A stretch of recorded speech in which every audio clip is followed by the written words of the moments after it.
bien sûr, nous, dans un premier temps, qu'est-ce que nous allons faire? Nous allons commencer par des objectifs qui sont très simples à mettre en place. C'est déjà se familiariser avec le langage C.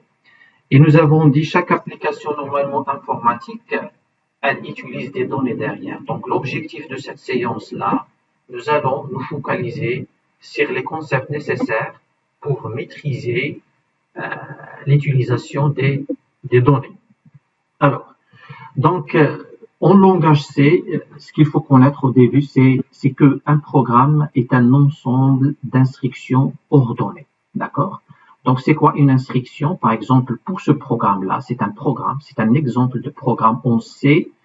Jusqu'à maintenant, il contient une seule instruction. D'accord? Et l'objectif de cette instruction-là, qu'est-ce qu'elle fait?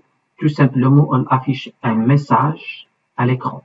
C'est-à-dire, si je vais écrire ce programme, le compiler et l'exécuter, donc je vais afficher un message à l'écran qui est tout simplement Hello World. Donc celle-là, ce qu'il faut connaître, c'est une instruction. Celui-là, c'est un programme, mais qui contient quoi comme objectif?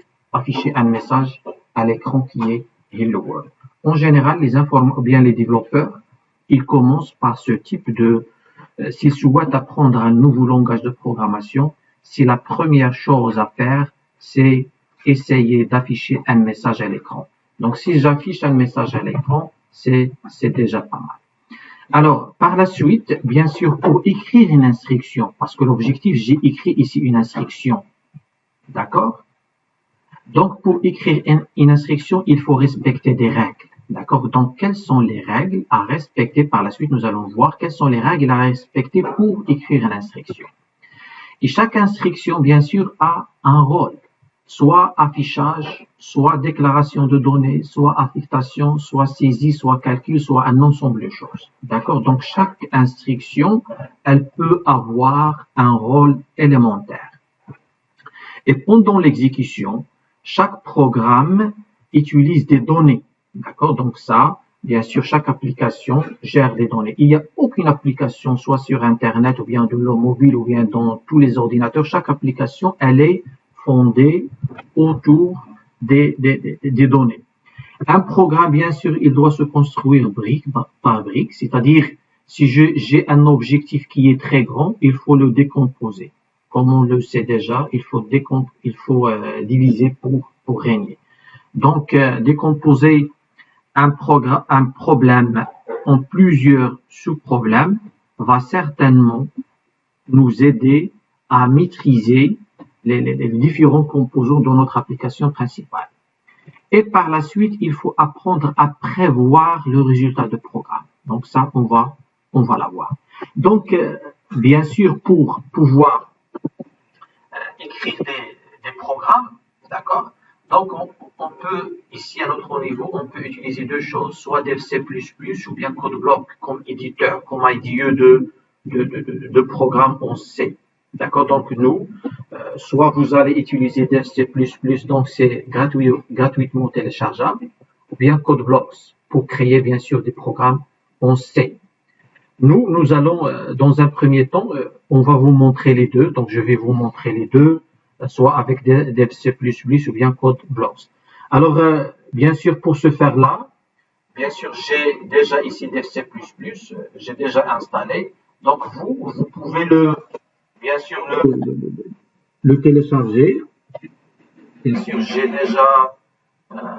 moi, j'ai déjà téléchargé ce logiciel. Une fois le téléchargé, je viens de le télécharger bien sûr, une fois le téléchargé, vous aurez un install, d'accord? Et vous allez cliquer pour l'installer et vous allez tout simplement suivre les étapes. Il n'y a aucun problème, sauf qu'il faut télécharger la bonne version selon la configuration de votre machine. Donc, une fois le logiciel installé, à ce moment-là, vous pouvez bien sûr l'utiliser. Alors, si je vais le lancer en tant que langage, qu'est-ce que je vais obtenir? Bien sûr, un écran dans lequel c'est marqué Dev C++. Et ici, j'ai le menu File. Donc, sinon, si vous avez téléchargé une version française, vous allez avoir fichier ici. Donc, fichier nouveau et par la suite projet. Donc, bien sûr, projet. Et la première chose qu'il faut connaître, c'est qu'il faut apprendre, c'est organiser votre travail.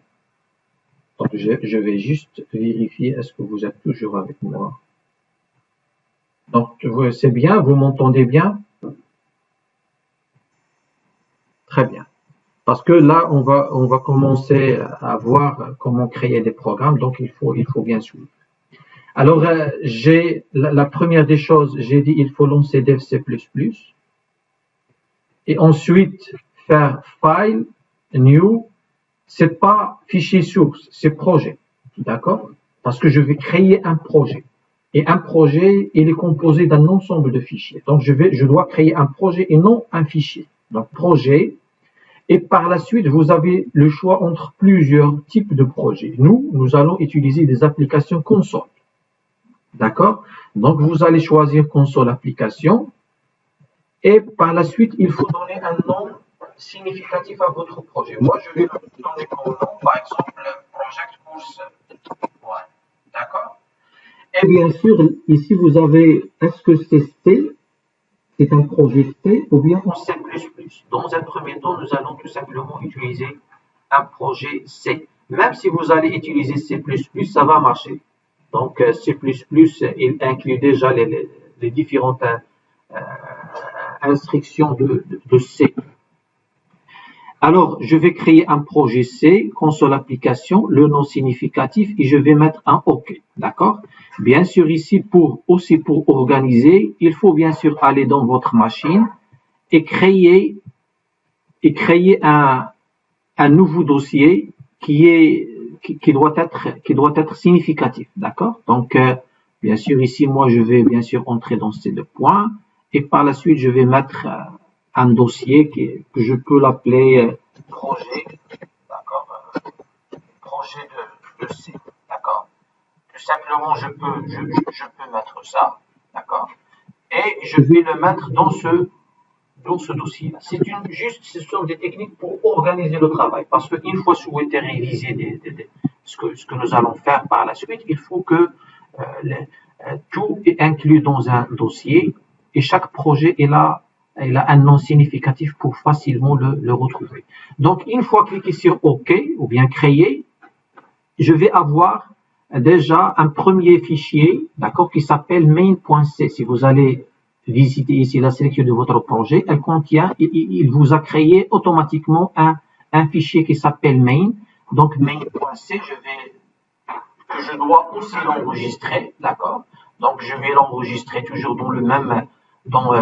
Bien sûr, ici, il faut, dans ce dossier principal-là, vous allez créer, bien sûr, je ne sais pas, séance 1 et ainsi de suite. Donc, je vais le mettre dans la première séance. D'accord?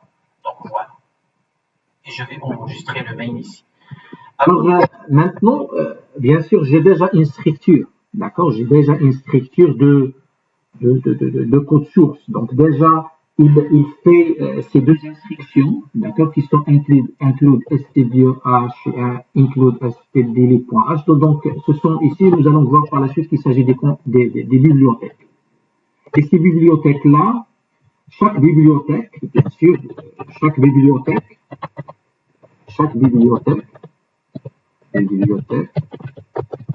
contient un ensemble de fichiers. Et bien sûr, chaque fichier contient des fonctions qui sont prêtes à être utilisées. D'accord? Utilisées. Bien sûr, parce que nous allons pas tout refaire à partir de zéro, mais il y a déjà des bibliothèques qui sont déjà développées par la communauté de développement qui ont mis en place le langage C. Donc, il y a un ensemble de bibliothèques. Et ces bibliothèques-là, je vais les utiliser pour utiliser des fonctionnalités qui sont déjà prêtes à utiliser. Donc, c'est ça le plus important pour les bibliothèques. Alors, jusqu'à maintenant, moi, je vais effacer ces bibliothèques-là parce que je peux dire j'ai besoin d'aucune fonctionnalité qui est déjà prédéfinie. Alors, si vous voyez que maintenant le code source il a cette forme, alors nous allons tout simplement laisser ça par défaut. Et par la suite, une fois, parce que comme j'avais montré tout à l'heure,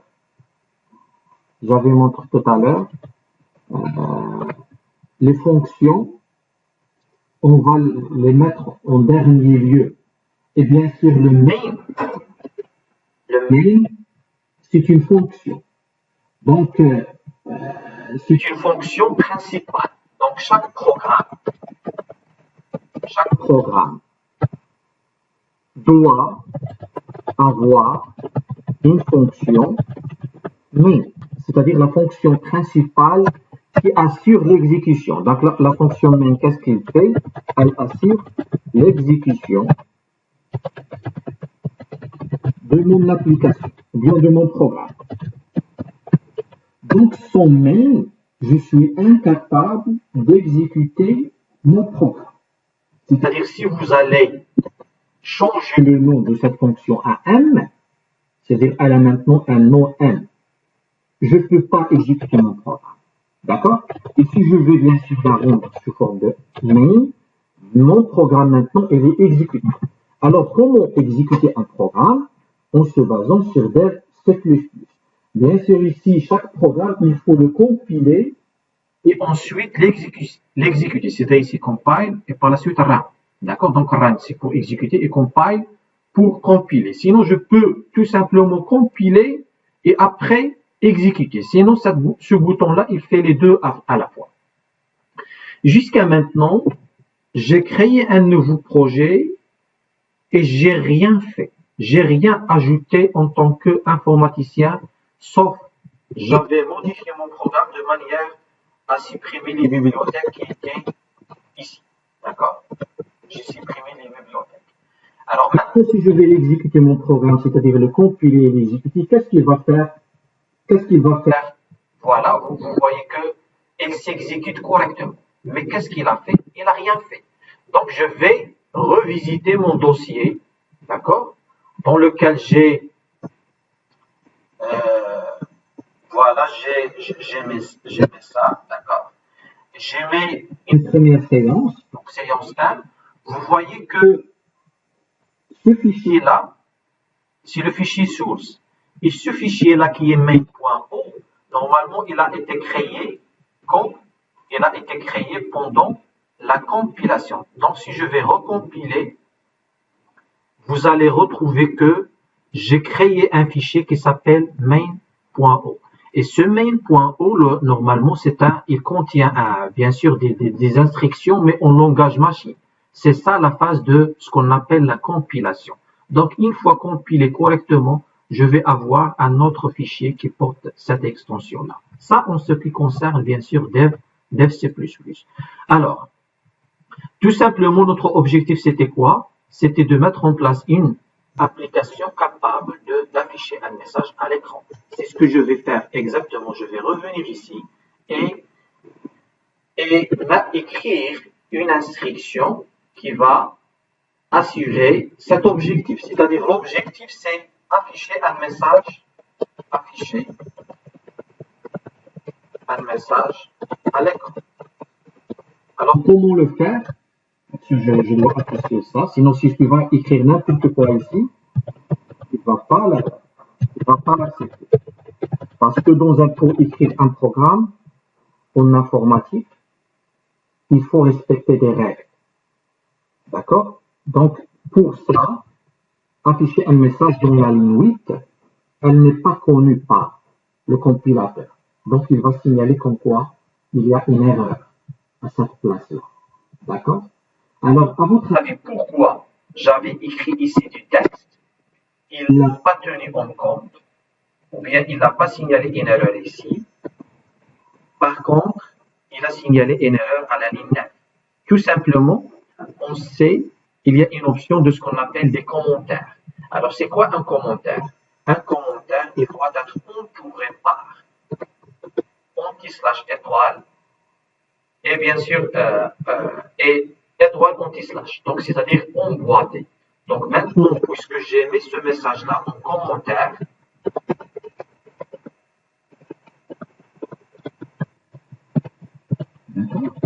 il va être ignoré par le compilateur. Parce que dans la phase de compilation, la ligne 9, elle sera ignorée. Ou bien exactement à partir de la ligne 1 jusqu'à la ligne 9, elles seront ignorées. Pourquoi? Parce qu'ils sont sous forme de commentaires. Donc si je vais compiler, voilà, ça marche.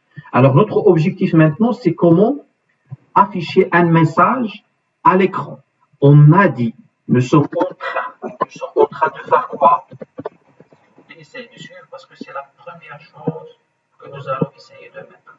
Nous sommes en train de créer un programme. D'accord? Et nous avons dit un programme, tout simplement, c'est égal ou bien est un ensemble d'instructions. D'accord? Et là, mon objectif, c'est quoi? C'est tout simplement afficher bienvenue, bien hello world, je vais dire. Hello. Tout simplement. Cet objectif, il est simple à réaliser. Et j'ai besoin d'une seule instruction. Une seule instruction pour répondre à mon objectif. Et bien sûr, pour écrire une instruction, une seule instruction pour afficher. Une instruction pour afficher. Une seule instruction pour afficher. Mais pour afficher un texte, en général, qu'est-ce que je dois faire? Je dois connaître qu'il y a une fonction qui est prête à être utilisée et qui s'appelle print. D'accord? C'est une fonction. Alors, je vais utiliser une fonction qui existe déjà. Déjà, connaître qu'il y a une fonction qui s'appelle print.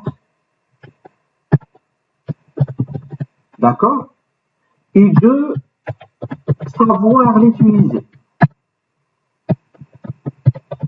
Donc, si je vais connaître ces deux choses, connaître qu'il y a une fonction qui s'appelle print, et ensuite savoir l'utiliser, à ce moment-là, je suis capable d'afficher un message à l'écran. Alors, qu'est-ce que je vais faire? Je vais utiliser print. Donc, ça, c'est le nom de ma fonction. Comment l'utiliser? Chaque fonction, une fois l'appelée, la première des choses, il faut mettre entre parenthèses. D'accord? Entre parenthèses, quelque chose. Donc, la ligne 21, maintenant, contient une seule instruction. Et parmi les règles aussi, chaque instruction doit terminer avec point vert. D'accord?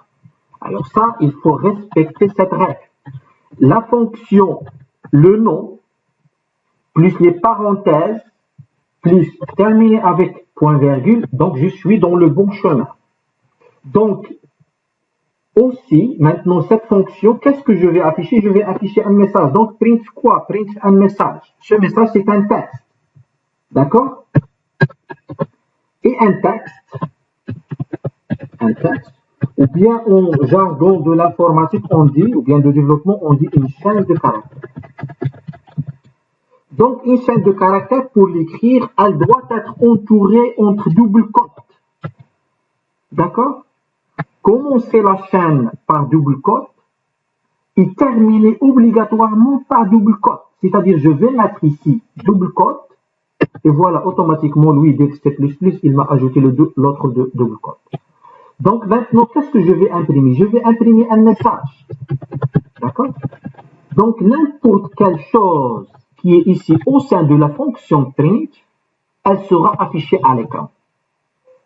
Maintenant, en tant qu'informaticien et en tant que débutant, la première des choses à faire, c'est essayer de faire un très petit programme qui est exécutable. Donc, je vais voir est-ce que ce programme-là est exécutable. Qu'est-ce que je vais faire? Je vais compiler et exécuter. Donc, je vais cliquer sur ce bouton et voilà, il a affiché un message. Sinon, j'ai dit, mon message, c'est, l'objectif, c'est d'afficher un message. Hello. D'accord. Voilà. Donc, si je vais réexécuter, compiler et réexécuter, tout simplement, j'ai affiché un message à l'écran. jusqu'à maintenant, qu'est-ce que les choses qu'il faut retenir? Il faut retenir qu'il y a des règles à respecter. En fait, jusqu'à maintenant, il n'y a aucune intelligence. Il y a tout simplement des règles à respecter. Je vais refaire l'exécution de manière rapide. Donc, il va faire new fichier, file new project, console application. Je vais laisser le nom project par là, OK. Je dis yes, là ce projet. Yes, changer. Donc, je vais mettre dans une autre séance peut-être 1, mais 10. D'accord. Alors, c'est ici que je vais mettre mon projet et je vais enregistrer parce que la structure de mon projet il contient un main. Donc, ce main-là, il contient déjà un étoile ici qui signifie qu'il n'est pas enregistré. Je vais enregistrer ce fichier-là qui porte l'extension .c dans ce dossier-là. Et bien sûr, maintenant, mon fichier est enregistré. Et vous voyez, normalement, maintenant, j'ai créé par défaut un fichier .cpp. C'est pareil, c'est toujours pareil. Sauf s'il ne s'agit pas des mêmes bibliothèques. Donc, maintenant, je vais mettre un print, d'accord,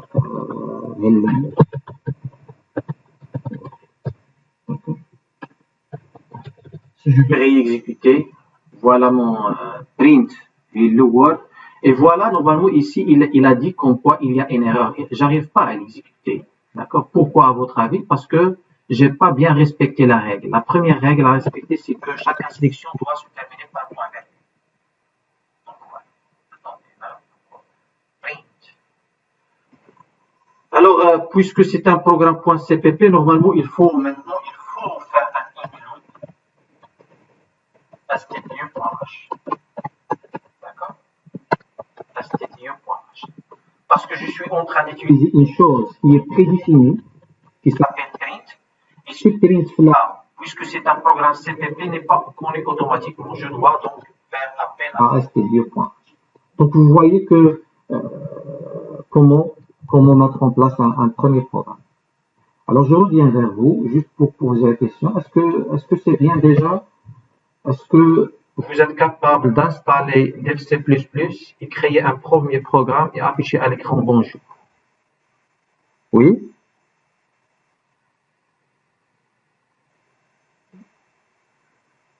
Oui, très bien. Donc, alors, parce que c'est très simple. Oui. Alors, c'est bien. Alors, maintenant, je reviens vers le cours. On a dit que chaque programme est un ensemble d'instructions. Jusqu'à maintenant, nous avons mis en place une seule instruction. Et chaque instruction, il a un rôle, soit d'affichage, soit de déclaration, soit affectant. Jusqu'à maintenant, nous avons vu l'affichage. D'accord? Et nous avons mis en place un programme qui a comme objectif d'afficher à l'écran bonjour. Alors, maintenant, nous avons utilisé DevC++. Alors, moi, souvent, j'utilise pas DevC++ parce que c'est pas vrai. Une fois si vous allez utiliser DevC++, il faut pas toucher ici. Il faut laisser ces arguments par défaut. On les appelle arguments. Donc, toute cette ligne-là, pour le moment, il faut pas la toucher. Il faut la laisser telle qu'il est pour que votre programme fonctionne correctement. Je vais essayer d'enlever ça parce que normalement, parfois, c'est pas obligatoire. Alors, vous voyez, ça marche. Donc, même vous pouvez supprimer tout ce qui est entre parenthèses. Mais il faut respecter la syntaxe. Au moins, il faut mettre int main entre parenthèses début, d'accord? L'instruction qui affiche et un return 0. D'accord? Vous allez le mettre. Exactement ce que j'ai mis ici. D'accord? Dans mon programme. D'accord?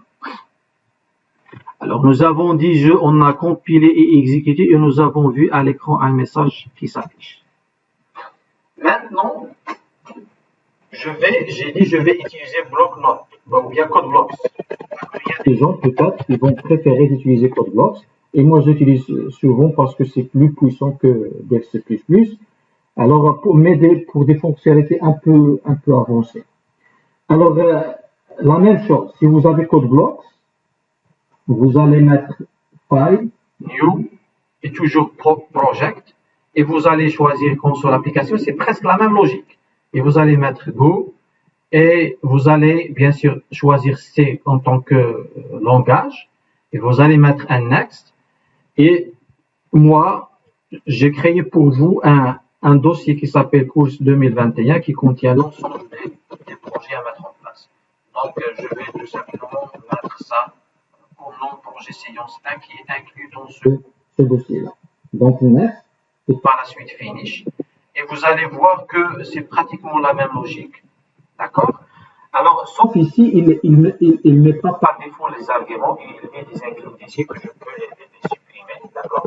Et ben, il t'ajoute automatiquement la sélection pour afficher un message Hello World. Donc, c'est par défaut, il l'a créé lui-même. Donc, si tu as la sélection, si je vais exécuter, je vais avoir le même résultat. D'accord?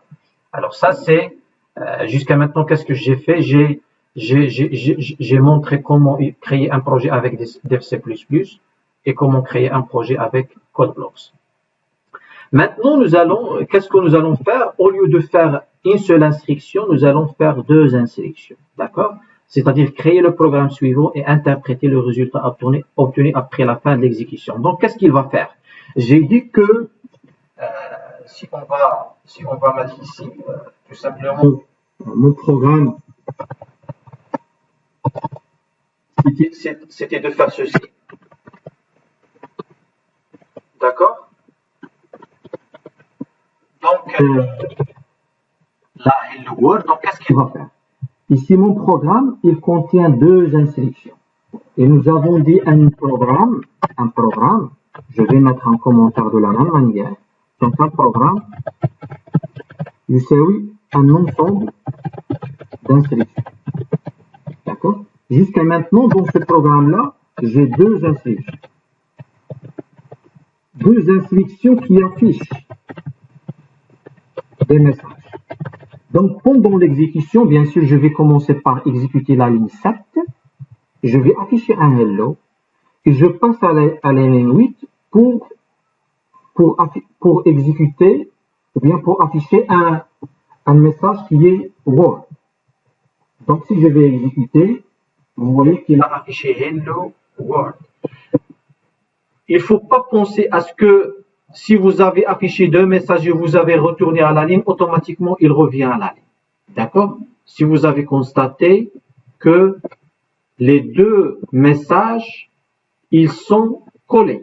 Donc, hello, suivi automatiquement par Word.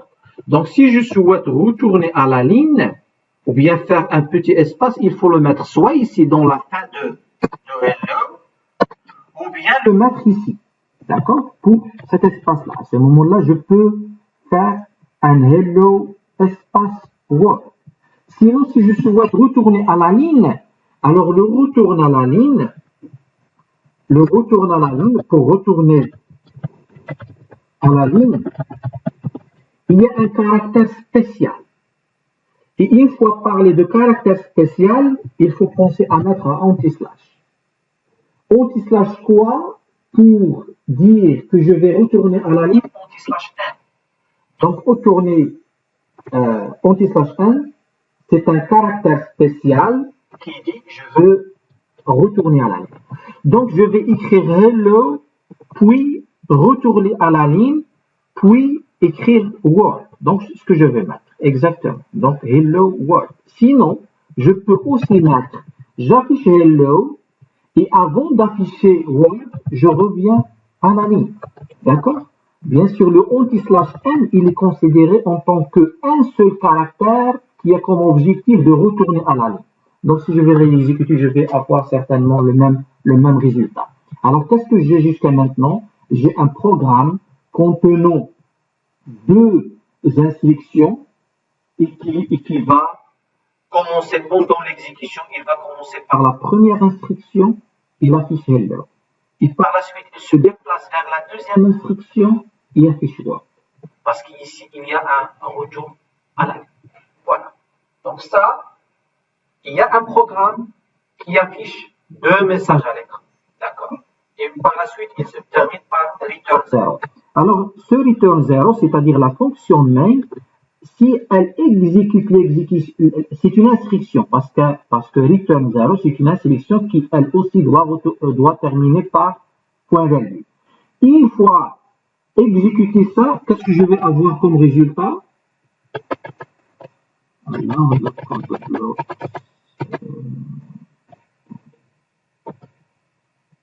une fois avoir ça, si vous voyez le processus qui est un programme, donc le process est terminé, normalement le programme il a terminé en retournant 0, d'accord?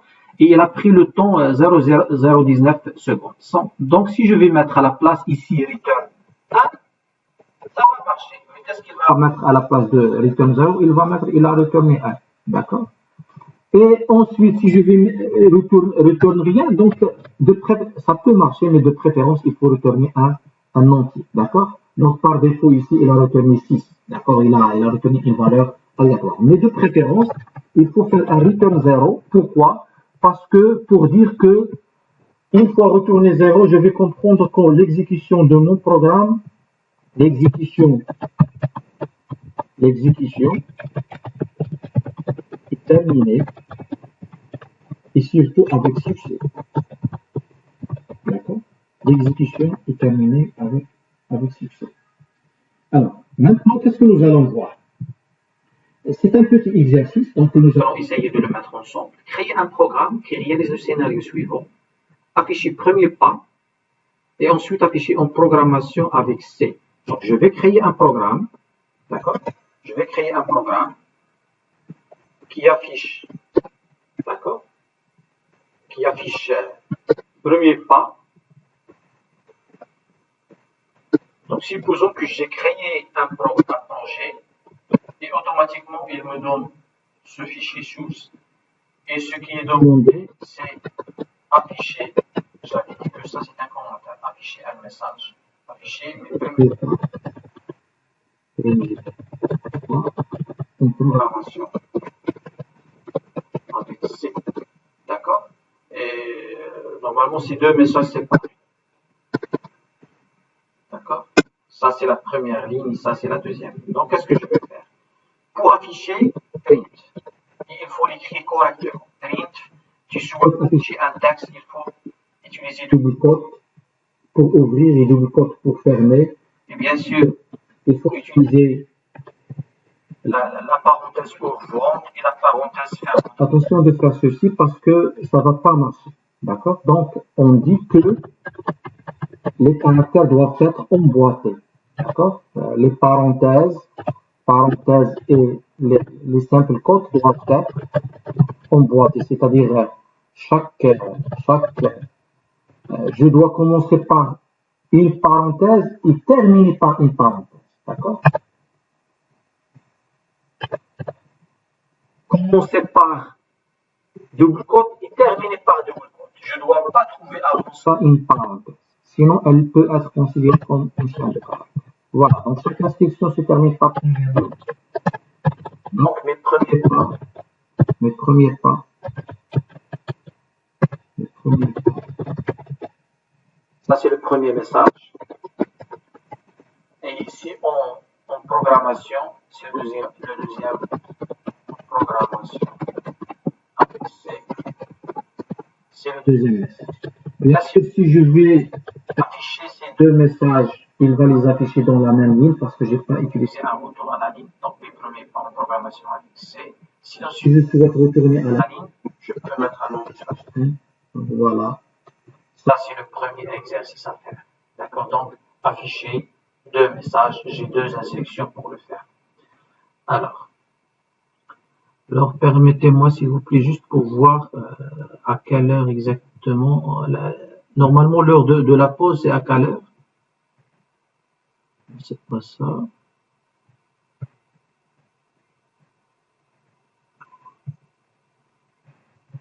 Alors, ça commence à partir de 9h jusqu'à 10h45. Alors, il reste encore du temps.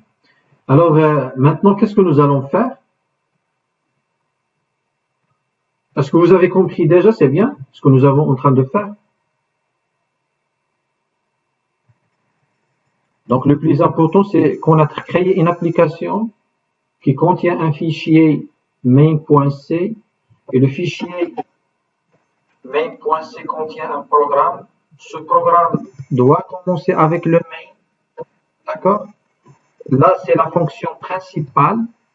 D'accord? C'est la fonction principale. Elle doit avoir le début et elle doit avoir la fin. Et entre le début et la fin, je vais mettre tout simplement les instructions qui vont répondre à mon objectif. Oui? Oui? Les returns, parce que j'avais dit tout à l'heure, une fois traité les fonctions, le chapitre des fonctions, d'accord? On va voir qu'est-ce que ça veut dire le return exactement. Mais juste une petite parenthèse ici, le return c'est quoi? Je vais dire rapidement. Ici, c'est par défaut, d'accord? C'est pour, donc c'est on crée un projet, automatiquement il nous a créé, voilà, je vais refaire, donc créer un nouveau projet. Je peux l'appeler tout simplement test. D'accord? Voilà, je peux faire ça. Et automatiquement, ils vont créer un int ici qui dit c'est un entier. Ce sont les types de, parce que maintenant je suis obligé de parler de autre chose. Le int c'est un entier. D'accord? C'est un entier. Et ça, chaque fonction, je vais dire rapidement, chaque fonction doit avoir un type de retour, doit avoir, d'accord?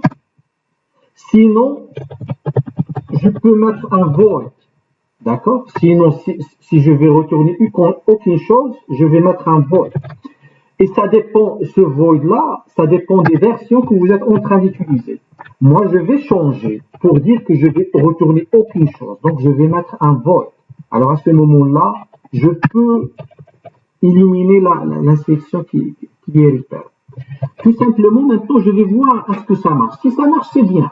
D'accord? Si ça marche pas, alors à ce moment-là, ce que je suis en train d'utiliser comme IDE, comme éditeur, il m'exige à respecter la signature de la fonction main. On va voir tout simplement. Voilà, il l'affiche. Donc, il n'y a pas de problème. Alors, si tu ne souhaites pas faire mais avec mon environnement et avec la version que je suis en train d'utiliser. Peut-être si vous allez mettre la même chose, je vais voir dans le... D'accord. Je vais voir ici. Si ça marche, ça marche. D'accord? Parce que ça dépend aussi des versions. Donc, je ne vais pas mettre un return. Je vais utiliser un dev, tu vois.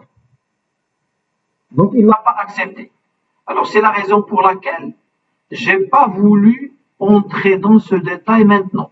Alors, tout ce qu'il faut apprendre jusqu'à maintenant, vous avez créé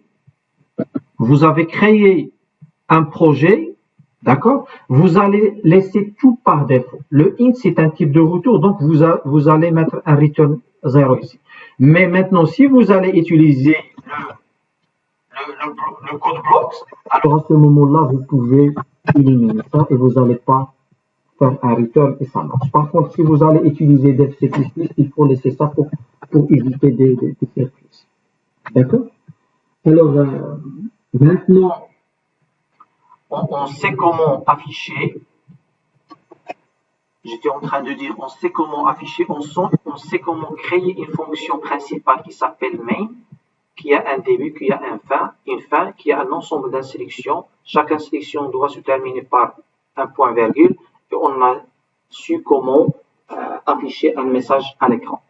De toute façon, ça c'est très simple, mais c'est très important pour la suite.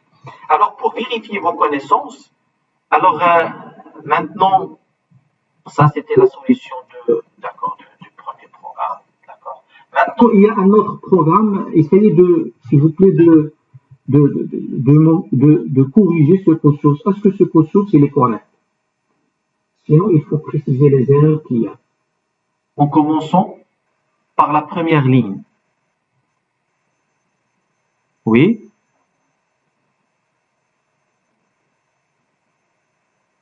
À la fin de la première instruction. D'accord. Quoi d'autre?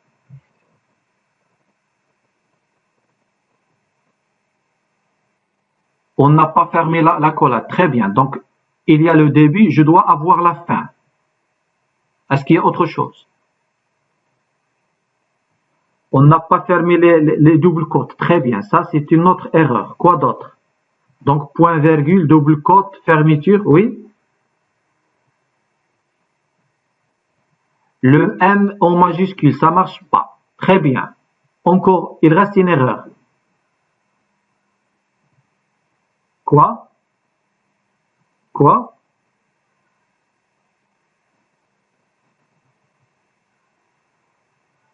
Non, non ici non. Il faut pas mettre ici un point virgule. Parce que ce n'est pas une instruction, c'est un début d'une fonction. Donc il faut pas mettre ici un point virgule. Donc le M c'est en minuscule, c'est déjà dit. Il reste encore une seule erreur. Le P doit être minuscule. Très bien. Donc on a trouvé l'ensemble des erreurs. Voilà. Donc je vais reprendre. Donc la première ligne, elle contient pas d'erreur. Tout simplement, c'est une importation d'une bibliothèque qui contient un ensemble de fonctions. Le M doit être en minuscule. Donc le main doit être écrit de cette manière. Tout changement va amener à non-fonctionnement de votre application. Ensuite, le début, il n'y a pas de problème. Une fois écrire le début, il faut penser à la fin. D'accord? Il faut s'habituer à ça. Ouvrez la parenthèse, fermez-la. Ouvrir l'accolade, fermez l'accolade. D'accord? Donc, c'est pour cela que je l'ai mis ici. Et par la suite, dans cette instruction-là, il y a trois erreurs différentes. La première erreur, c'est que le print, il y a le P doit être minuscule et écrit de cette manière. Suivi d'une parenthèse, suivi d'une accolade, d'un code, double code ouvrant. Écrire ton message, retourner à la ligne et n'oubliez pas de fermer parce qu'ici, il n'y avait pas de fermeture, donc c'est erreur. Et je dois terminer par point virgule. Et voilà, donc return 0, il n'y a pas de problème. Donc ça, c'est pour vous dire que je dois respecter la syntaxe de mon programme.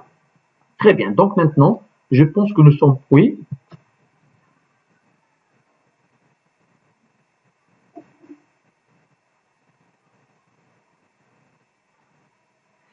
Les arguments, ce sont des entrées dès l'application, avant l'exécution. C'est-à-dire, si tu souhaites lancer l'exécutable, il faut le lancer avec des arguments. D'accord? Mais jusqu'à maintenant, pour notre niveau, il ne faut pas soit laisser par défaut, soit les éliminer.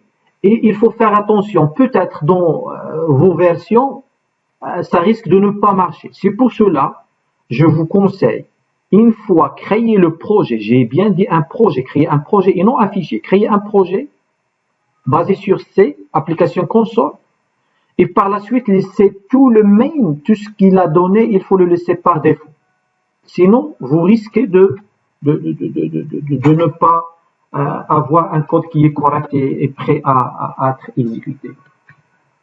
Sinon, vous pouvez essayer et voir est-ce que ça marche, est-ce que ça marche pas, sinon le rendre à sa version initiale. Donc maintenant, je pense que nous sommes prêts à passer à autre chose. Ce qu'il faut retenir, c'est qu'il faut respecter la syntaxe requise par le langage C. D'accord? Et chaque instruction doit se terminer avec point virgule. Donc déjà, ce sont deux assises à retenir avant de passer à la suite. Maintenant, qu'est-ce que nous avons acquis? Comment créer un programme et connaître ses éléments? C'est quoi les éléments d'un programme qui ne fait rien, presque rien? C'est le int main, écrit de cette manière, l'accolade ouvrante, return 0, point virgule, accolade fermante. Un programme qui fait rien et par la suite, je peux ajouter des messages. Voilà, donc, on a su comment créer un programme et connaître ses éléments. Connaître le rôle des bibliothèques. J'avais dit que la bibliothèque, par exemple, stdio, elle contient la fonction print. Connaître le rôle de la fonction main. Chaque programme qui est exécutable, il doit avoir la fonction main avec respect de la signature. Afficher un ou plusieurs messages à l'écran à la de print. Donc, ça, on l'a vu. Connaître c'est quoi une instruction et surtout comment l'écrire. Donc, on a vu comment écrire une instruction pour afficher un message à l'écran. Donc, c'est un ensemble de règles à respecter.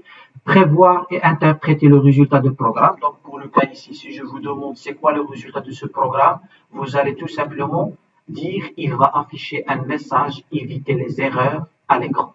D'accord? Ajouter un commentaire. D'accord? Une seule ligne, plusieurs lignes, et ainsi de suite. Donc, on a vu comment ajouter des commentaires. Donc, ces compétences sont obligatoires pour comprendre la suite. Maintenant, on va aller vers des choses qui sont très importantes. Il s'agit de la gestion des données ou bien le traitement des données ou bien les variables. Alors, dans cette partie, pour maîtriser la gestion des données, il faut savoir un ensemble de choses. Parmi ces choses-là, il faut connaître comment déclarer les données. D'accord? Donc, on va voir c'est quoi une déclaration. On va avoir c'est quoi initialisation. C'est quoi une saisie. D'accord?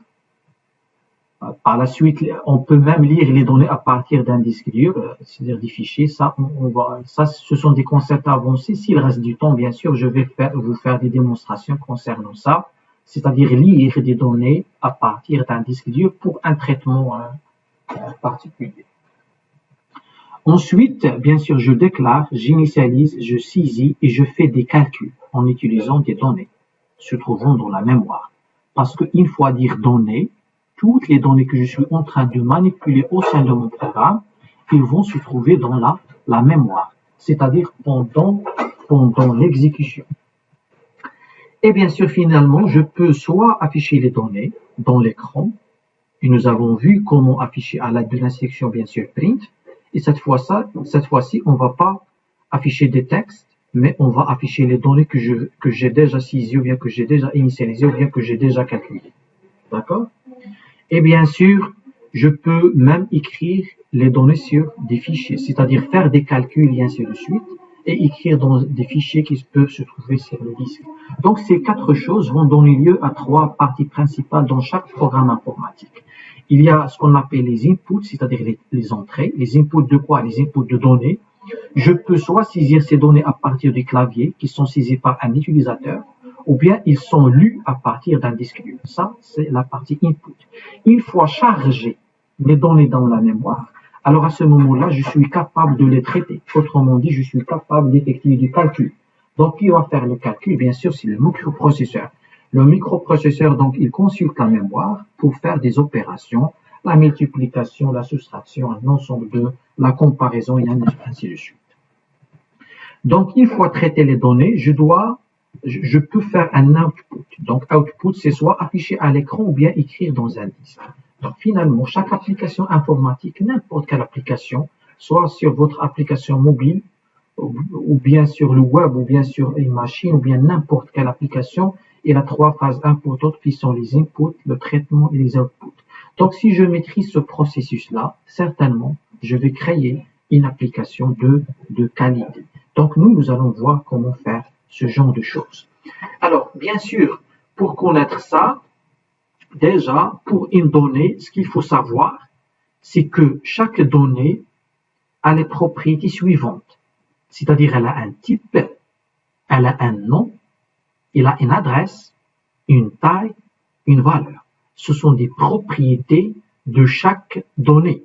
Donc, nous allons commencer par une simple instruction et nous allons essayer de l'analyser. L'analyser par le biais de 5 choses qu'il faut maîtriser. D'accord? Donc, déjà, il faut connaître l'instruction qui permet de déclarer une donnée. D'accord? À ce moment-là, je vais connaître c'est quoi un type et c'est quoi un nom. Donc ça, c'est la première chose à maîtriser.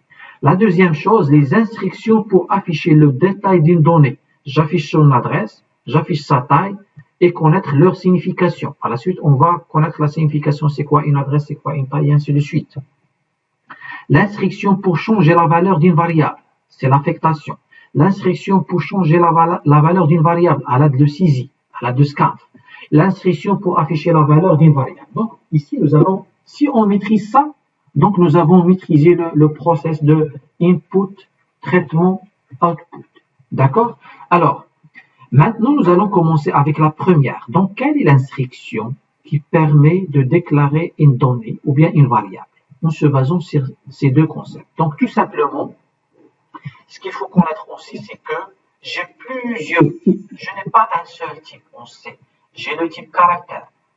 J'ai unsigned char, short int, int. J'ai de toute façon les entiers, les floats, les tables et ainsi de suite. Nous, ce que nous avons Ce que nous allons utiliser dans la suite, en général, c'est la gestion des caractères, la gestion des entiers, la gestion des floats, c'est-à-dire les valeurs réelles, c'est l'ensemble R, et les doubles, c'est-à-dire c'est un grand nombre. C'est un float, mais qui a une taille très importante. C'est-à-dire je suis capable de stocker dans la mémoire un nombre qui est très grand, et vous pouvez revisiter cette présentation pour voir la plage de valeurs associées à chaque type. Si vous voyez le int, par exemple, il peut commencer avec cette valeur négative jusqu'à ça. Si vous avez 16 bits, mais les machines 16 bits, maintenant, il n'existe plus. Il faut voir les 32 bits ou bien les 64. Donc, ils peuvent aller de ça, de moins, je sais pas, 2 milliards, moins 2 milliards machin, jusqu'à 2 milliards quelque chose. Donc, c'est la valeur maximale à stocker pour un entier. Si tu souhaites stocker une valeur plus que, c'est-à-dire qui est plus grande à ça, d'accord, à cette valeur-là, qui est 2 milliards. Par exemple, si tu souhaites stocker 3 milliards, ça va pas passer avec un entier. Donc, il faut obligatoirement utiliser un double. Donc, la double, tu peux aller à un ordre qui est très, très important. Donc, sans trop tarder, je passe à la première chose. Donc, on va commencer par l'instruction qui permet de déclarer une donnée, à savoir en se basant sur le type et le nom. Donc, voilà, celle-là, c'est quoi? C'est une insélection. Elle a déjà la forme d'une insélection. Pourquoi? Parce qu'elle termine par point virgule. D'accord? Ici, c'est un commentaire pour dire que cette variable représente la quantité. Donc, tout simplement, ça, c'est un commentaire pour dire cette variable, il s'agit d'une quantité. Parce que je vais réaliser une application de gestion des produits, gestion de stock. Alors, QTE, c'est le nom de ma variable. On a dit chaque donnée, chaque variable, elle a les propriétés suivantes. Elle a le nom. Donc, quantité ou bien QTE, c'est quoi? C'est le nom de ma variable. Et int, c'est son type. Donc, je suis en train d'utiliser des types prédéfinis. Et les types prédéfinis, ils sont ici. Donc, il n'y a pas autre type que je peux utiliser. Sinon, je crée un type personnalisé et ça, c'est autre concept que nous allons voir par la suite. Maintenant, j'ai utilisé un type qui existe. Si vous allez mettre un i avec majuscule, ça ne va pas marcher. Il faut utiliser un int, écrit de cette manière. Il faut respecter la syntaxe. Int espace quantité, point virgule. Donc maintenant, qu'est-ce que j'ai fait? J'ai créé une instruction qui va faire quoi?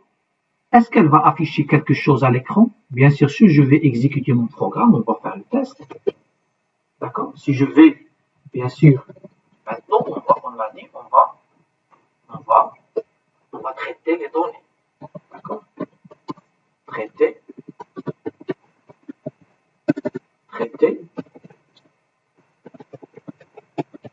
les données. Et la première chose à connaître, c'est comment déclarer une donnée. Et pour déclarer une donnée, il faut avoir un type qui est prédéfini. Donc le fait d'écrire ça ne va pas marcher parce que ce n'est pas un type qui existe. Donc il faut obligatoirement mettre int comme ça. Donc int QTE, ici c'est une instruction qui doit terminer par un point virgule.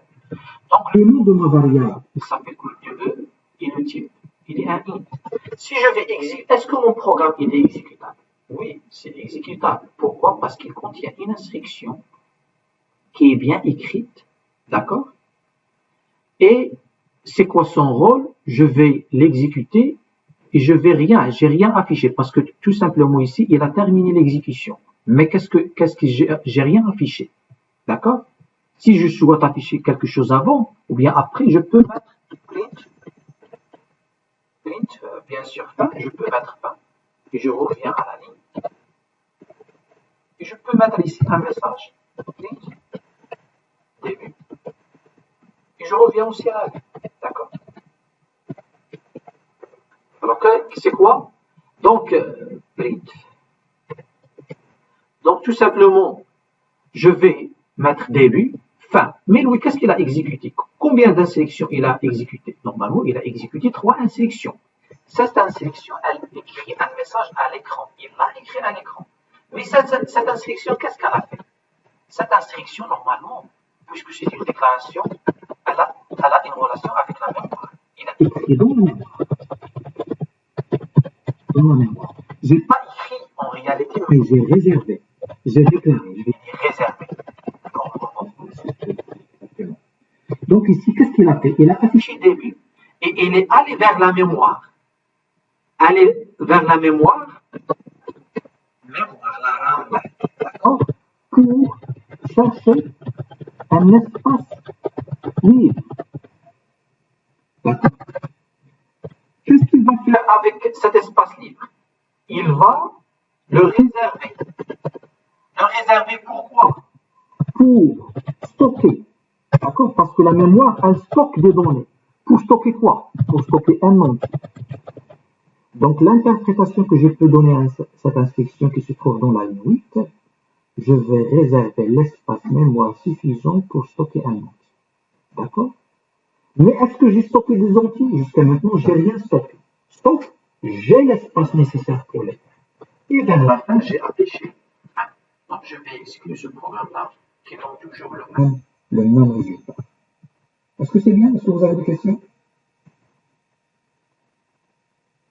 C'est bien? Très bien. Alors, maintenant, comment interpréter ce programme? D'accord? C'est ce programme, il contient une seule sélection qui permet de déclarer une donnée ou bien une variable de type entier. Ça, c'est le code source. Mais en exécution, qu'est-ce qu'il fait? D'accord? Maintenant, je reviens vers mon code source. Est-ce que maintenant, j'ai une relation avec la mémoire? Bien sûr que non. Quand est-ce que je vais parler de la mémoire? Une fois passé en mode exécution. D'accord? Alors maintenant, j'ai réservé l'espace mémoire. Et si je vais mettre fin à mon programme, cet espace mémoire, il est récupéré par Windows. Il n'est plus utilisé. Maintenant, je vais réserver l'espace mémoire. Et ainsi de suite. Donc, je reviens ici vers la présentation.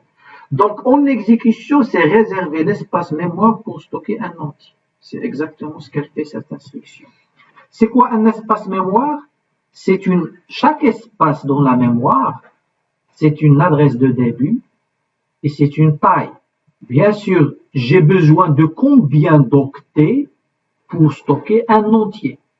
J'ai besoin de combien d'espace pour stocker un entier? Et cet espace-là, il doit être connu par mon programme. Donc, il doit avoir une adresse. Donc, dans la suite, qu'est-ce que nous allons faire? Nous allons essayer de connaître deux choses qui sont importantes. L'adresse de ma variable dans la mémoire et aussi sa taille. Donc, tout simplement, je vais les afficher. Pour afficher, nous avons déjà dit qu'on peut utiliser le print. Mais maintenant, nous allons utiliser le print d'une manière un peu différente par rapport à ce que nous avons déjà utilisé pour afficher un message. Alors, j'ai la déclaration qui a été faite avec succès et par la suite, je vais afficher un message dans lequel je vais afficher l'adresse de la quantité dans la mémoire. Parce que j'ai dit cette variable, il a une adresse. Et aussi, je vais afficher sa taille. D'accord? Donc, j'affiche l'adresse, je reviens à la ligne, j'affiche la taille et je reviens à la ligne. Et ici, bien sûr, pour afficher l'adresse, il faut faire précéder le nom de la variable, qui est ici QTE. Il faut le faire précéder par un et commercial. Qu'est-ce que ça veut dire et commercial, le nom de la variable? Ça veut dire l'adresse de la variable. Donc, je vais l'afficher. Et qu'est-ce que ça veut dire size of? Size of, c'est une fonction prédéfinie dans le langage, dans les bibliothèques de langage C. Donc, elle est déjà prête à être utilisée et elle a des parenthèses et elle a un argument. Donc, nous allons voir pas à pas comment écrire ce code source. Donc, je vais essayer d'afficher ça, ou bien d'effacer ce commentaire. Voilà. Je vais même passer sur commentaire. Voilà, maintenant j'ai une déclaration parce que je suis en mode écriture de code. C'est pour cela que je vais dire je déclare. Si je suis en exécution, je vais dire réservé. Alors, print fait un message. D'accord? Print, je vais tout simplement afficher l'adresse. Tout simplement, je vais mettre adresse. Je vais exécuter. Ah, tout simplement, il a affiché l'adresse de point. Parce que la machine, elle ne va pas connaître qu'est-ce que tu souhaites faire. Pour elle, tu as souhaité afficher un texte qui est adresse, elle l'a affiché sans rien. La machine, bien sûr, elle ne va pas réfléchir à ta place. D'accord? Donc, parce que l'adresse ici, l'adresse est une valeur. D'accord? Est une valeur. Et si je souhaite afficher une valeur, je dois faire un formatage. D'accord? Donc, pour afficher une valeur, premièrement, je dois faire un formatage. Donc, un formatage, c'est pourcentage un caractère, ou bien pourcentage parfois deux caractères. Donc, pourcentage D, il affiche pour afficher des entiers. Ce sont des choses à retenir, il n'y a pas de réflexion ici. Ce sont des règles à respecter parce que nous sommes en train d'utiliser un langage de programmation. Donc, il ne faut pas dire pourquoi on a utilisé pourcentage D. Tout simplement parce que le langage, il exige. Si tu souhaites afficher un entier, il faut utiliser pourcentage D. Si tu souhaites afficher une adresse, il faut mettre un pourcentage D. Si tu souhaites afficher un caractère, il faut mettre un pourcentage D. Si tu souhaites afficher une chaîne de caractères, il faut mettre un pourcentage S. Si tu souhaites afficher un float, c'est-à-dire un nombre réel, il faut mettre un pourcentage F. Déjà, si vous avez remarqué, les lettres sont significatives. D'accord? C'est ici pour pointeur.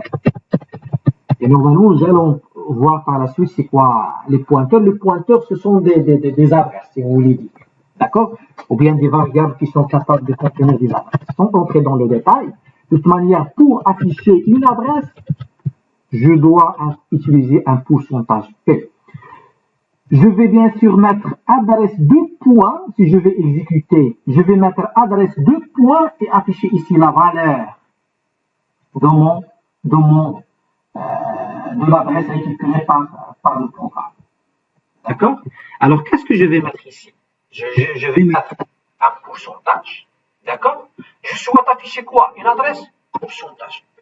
D'accord? Et bien sûr, maintenant, parce que le print, il peut accepter plusieurs paramètres. Ça, c'est un paramètre qui est un texte. D'accord? Maintenant, est-ce qu'il va afficher pourcentage P? Il faut regarder, il ne va pas l'afficher. Vous voyez, il a affiché quelque chose ici, normalement, c'est aléatoire. D'accord? Parce que pour lui, il doit afficher une adresse ici. Mais moi, je n'ai pas lui demandé quelle adresse exactement il va afficher. Donc, il faut trouver pourcentage P, il a affiché quelque chose aléatoire. Donc, pour éviter qu'il affiche quelque chose aléatoire, le print, il accepte un deuxième paramètre. Et c'est dans ce deuxième paramètre que je vais préciser l'adresse. L'adresse de qui est E, et il faut la faire précéder obligatoirement par le E commercial. Donc maintenant, qu'est-ce que je vais faire? Je vais afficher l'adresse de ma variable. Là, l'adresse de ma variable, c'est quoi? C'est en hexadécimal, si vous voulez dire, et il l'affiche de cette manière. D'accord? Donc, elle représente l'adresse de ma variable qui est QTO. Donc, ici, ce sont des règles à respecter. Règles à respecter pour afficher une valeur, ou bien un message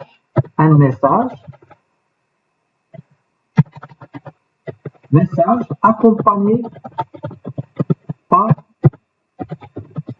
une valeur. D'accord?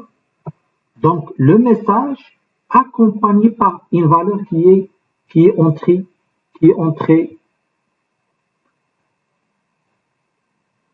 ici en paramètre. Donc, il va afficher la valeur de mon adresse. Sinon, si vous voulez l'afficher sous forme parce que chaque nombre hexadécimal, il est convertible en entier. Donc, je peux utiliser D pour l'afficher sous format d'un entier et je peux avoir cet affichage. D'accord? Donc, si vous avez remarqué, à chaque fois, il me retourne des valeurs aléatoires ici. Donc, c'est pour cela nous avons dit, pour les bonnes pratiques, il faut mettre un vecteur de 0 pour dire que mon programme, il faut voir 0 à ce moment. Attendez. Vecteur 0. Voilà le void, d'accord? Donc, il faut mettre un int, d'accord? Il faut rendre les choses correctement. Donc, je suis maintenant sûr que mon programme, il s'est exécuté correctement. Alors, maintenant, j'ai affiché l'adresse. Je vais la rendre en hexadécimal.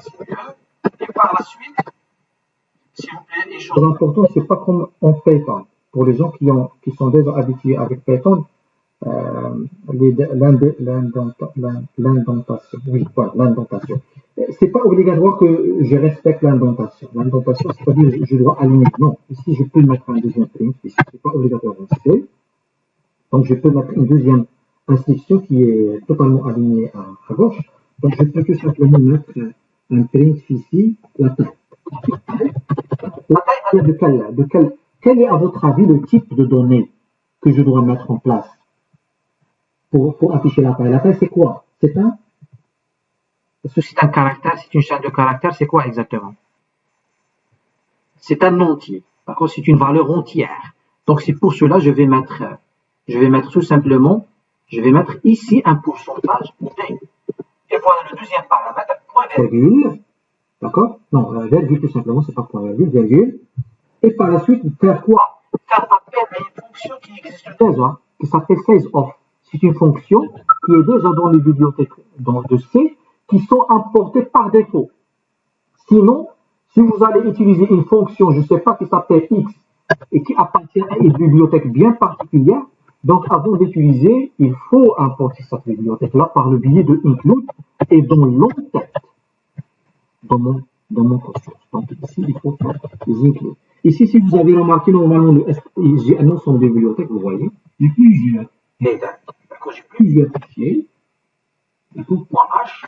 Et ici, qu'est-ce que tout simplement je vais faire? Je vais faire un stdio, d'accord, c'est-à-dire standard input output, donc .h.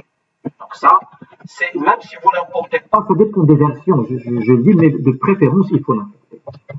Sinon, dans des versions d'IDE, ils sont automatiquement ou bien importés par le.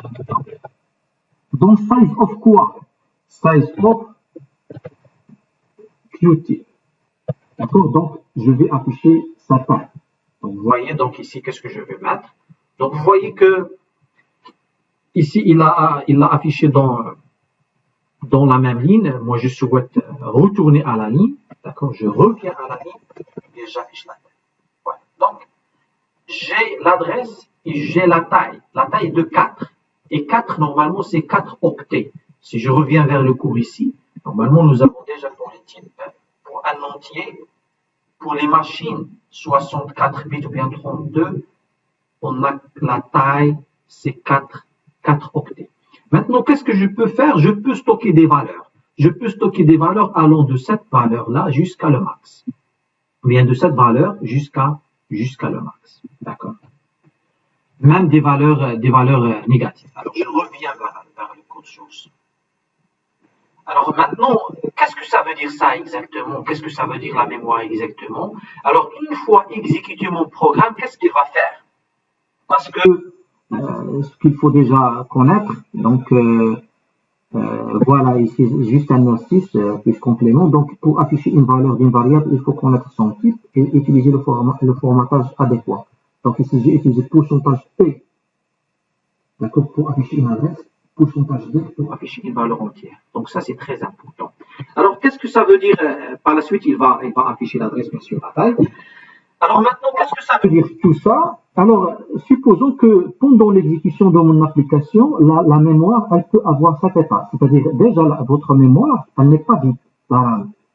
Parce que déjà, plusieurs programmes qui sont en exécution.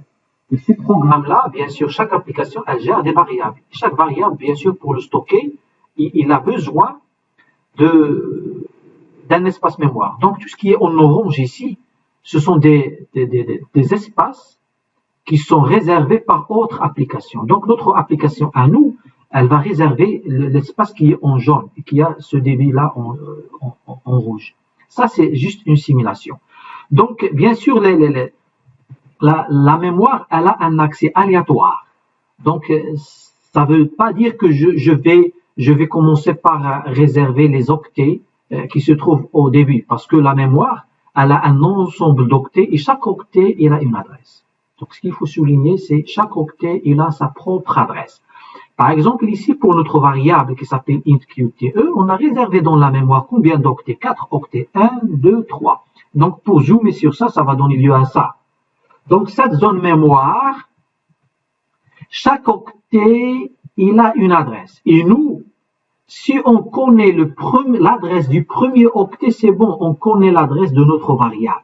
Donc, le plus important, ça, c'est l'adresse du premier octet de la zone mémoire réservée qui représente en même temps l'adresse de notre variable.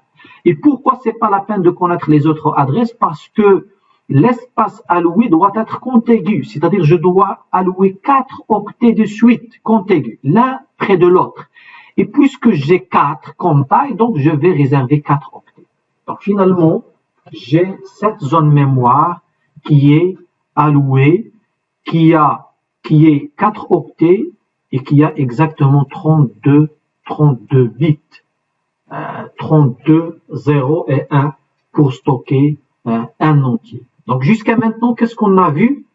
On a vu l'instruction qui permet de déclarer une donnée, le type, le nom, point virgule pour dire qu'il s'agit d'instruction. On a vu l'instruction qui permet d'afficher l'adresse et aussi l'instruction qui permet d'afficher la taille. Maintenant, qu'est-ce qu'il faut faire? On a besoin d'une instruction qui va permettre de changer la valeur, parce que cette zone mémoire-là, je vais mettre dedans une valeur. Une valeur de quel type? Obligatoirement de type entier. Donc, dans un premier temps, je vais utiliser le signe égal, d'accord, pour dire que, bien sûr que je vais, oui,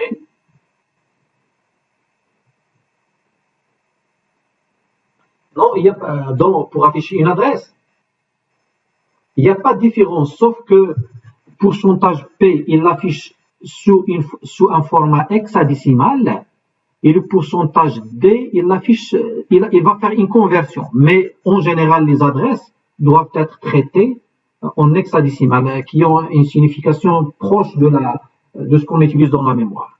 D'accord? Mais sinon, vous pouvez utiliser des valeurs entières. Pourcentage D. D'accord? C'est la même chose. D'accord? Alors maintenant, ce qu'il faut retenir, c'est que si on veut interpréter le résultat d'un programme, et puisqu'on ne peut pas prévoir la valeur associée à une adresse, d'accord, c'est aléatoire, à chaque fois il donne une nouvelle adresse, d'accord, et on ne peut même pas la retenir, parce que ça c'est vous pour retenir cette adresse. Donc c'est pour cela, dans la suite de notre cours, on note arrobas un nombre, comme le cas ici, au lieu de cette adresse-là qui est l'adresse réelle normalement récupérée, et par la suite, nous allons utiliser tout simplement des adresses fictives, c'est-à-dire nous allons mettre arrobas 100, arrobas 150, arrobas 300, ce que vous voulez mettre.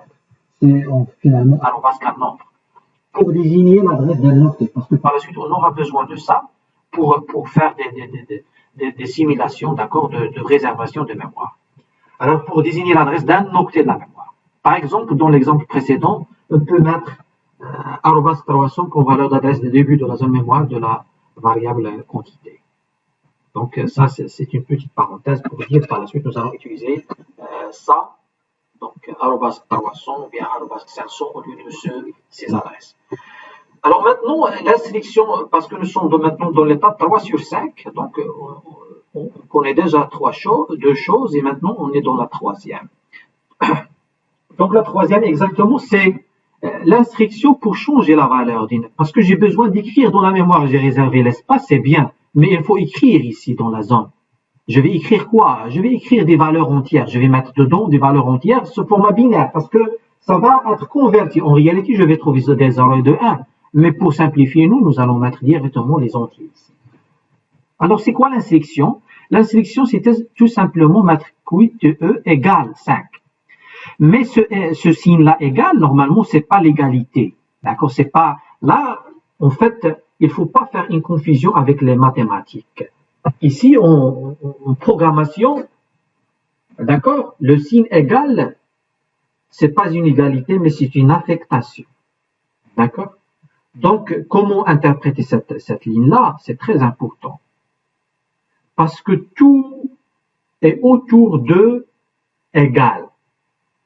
Chaque donnée, une fois faire le traitement de données, il faut maîtriser qu'est-ce que ça veut dire égal, et il faut aussi maîtriser son interprétation. D'accord? Il faut comprendre qu'est-ce que ça signifie exactement. Donc déjà dit, le signe là, c'est pas égal, c'est une affectation. Ici, on va se permettre d'utiliser ou bien de dire égal, c'est juste par abus de langage. D'accord? Donc, par abus de langage, on va se permettre de dire égal. Mais la réalité, il faut dire j'affecte la valeur 5 à la variable quantité. D'accord? Donc, il faut connaître qu'il s'agit d'une affectation. Donc, qu'est-ce que ça veut dire exactement? Mettre la valeur 5 dans la variable quantité. Et exactement mettre la valeur 5 dans la zone mémoire où se trouve quantité. D'accord? Donc, c'est exactement sa signification.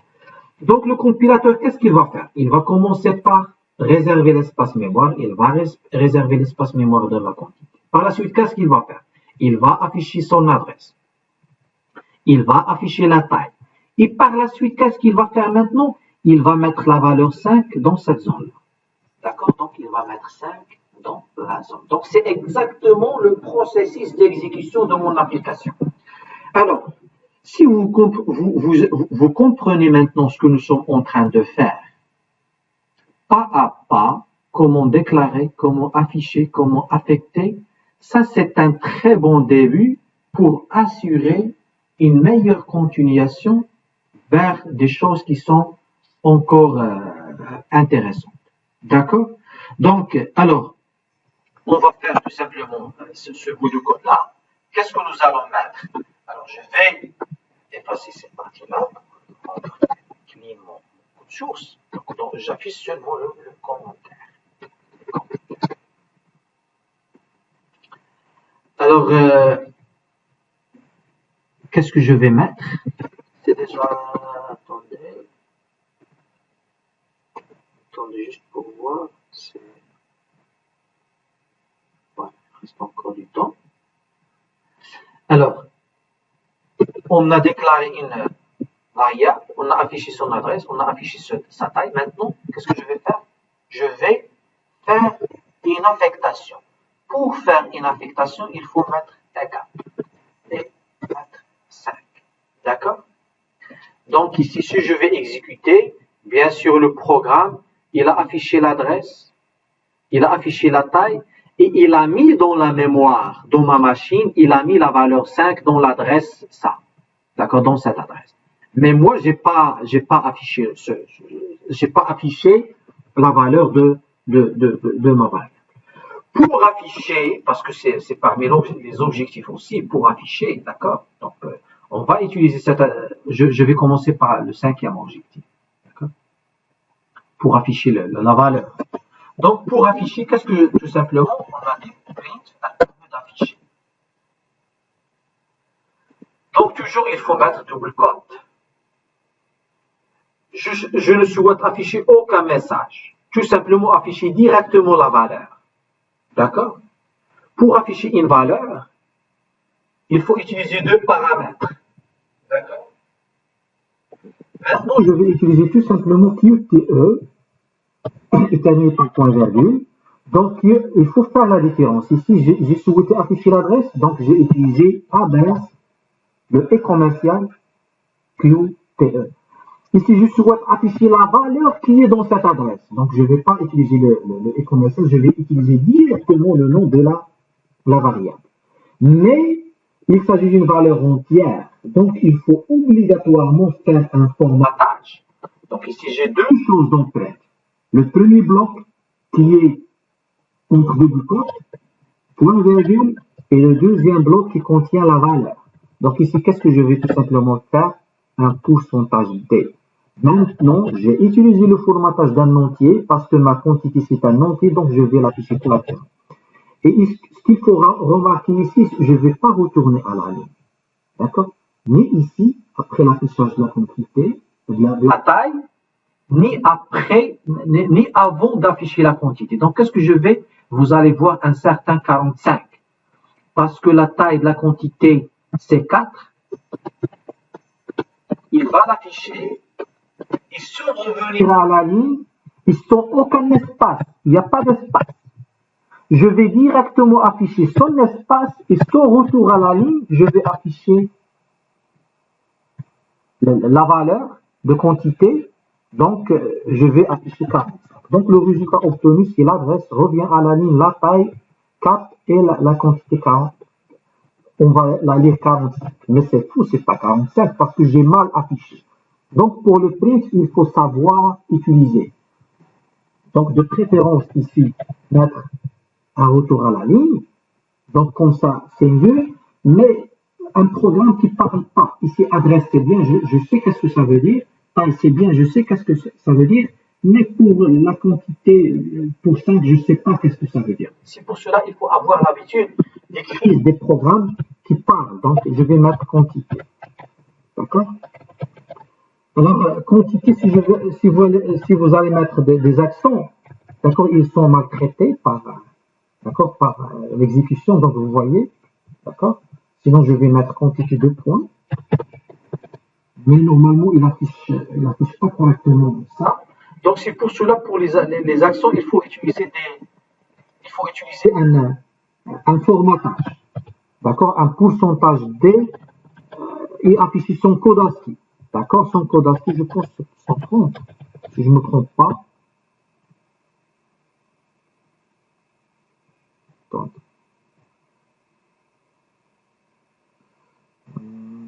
alors, je peux, de façon pour quantité, il y a une manière de l'afficher. On va voir comment, d'accord. Sinon, pourcentage, c'est pourcentage D, c'est pourcentage C. D'accord. Pour dire caractère, voilà, vous voyez. Donc, il affiche correctement quantité. Donc, déjà, je vous explique ça. Donc, j'ai la valeur 130 qui représente le code ASCII de E accent. Ici, le code ASCII de E accent, c'est quoi? C'est un caractère. C'est pour cela que j'ai utilisé un pourcentage C. Sinon, sans se casser la tête dans un premier temps avec ça, et pour ne pas trop compliquer la chose, je vais garder tout simplement, l'objectif, c'est je vais utiliser son accent. D'accord? Quantité, son accent, pourcentage D pour afficher la quantité. Voilà, donc j'affiche la quantité 5. Alors, maintenant, on a presque répondu à l'ensemble des objectifs. Rapidement, il reste encore 10 minutes, donc le temps. Donc, quelle est l'instruction pour changer la valeur? Mais c'est l'utilisateur qui va faire la saisie. D'accord? Saisie. D'accord? On va la saisir. C'est-à-dire c'est l'utilisateur des programmes qui va saisir. Alors, au lieu de ça, c'est la première manière de faire l'initialisation. Donc, cette initialisation, elle est appelée comment? Initialisation en dur. Mais en général, ce type d'initialisation en dur, elle est utilisée seulement dans les tests. C'est-à-dire, je teste mon application, est-ce que ça marche ou ça ne marche pas. Et si je souhaite chercher des erreurs, parce qu'il faut attendre que mon application va devenir un peu plus grande. Donc, une fois devenir un peu plus grand, certainement, il y a d'incohérence entre les différentes instructions. Et pour chercher l'anomalie, parfois, je suis obligé de faire des initialisations en dur pour voir est-ce que je fais les bons calculs. D'accord? C'est pour cela qu'on utilise ce type d'initialisation. Sinon, la meilleure manière, c'est la manière qu'il faut connaître pour initialiser et pour surtout donner la main, parce que c'est l'utilisateur qui va saisir la quantité. D'accord? Donner la main à l'utilisateur pour saisir une valeur. Une valeur, et la mettre où? Et la mettre dans quantité. Encore là, merci aux bibliothèques qui sont déjà prêtes à utiliser. Donc, dans la bibliothèque qui est stdio.h, il y a une fonction qui s'appelle scan. Donc, scan. Scanf, c'est une fonction. D'accord? Et on a dit, pour utiliser une fonction, il faut connaître son nom. Maintenant, on connaît la fonction print pour afficher. Et scanf pour saisir. Mais maintenant, qu'est-ce qu'il reste pour scanf? Il faut savoir l'utiliser. Savoir utiliser scanf. D'accord? Comment l'utiliser?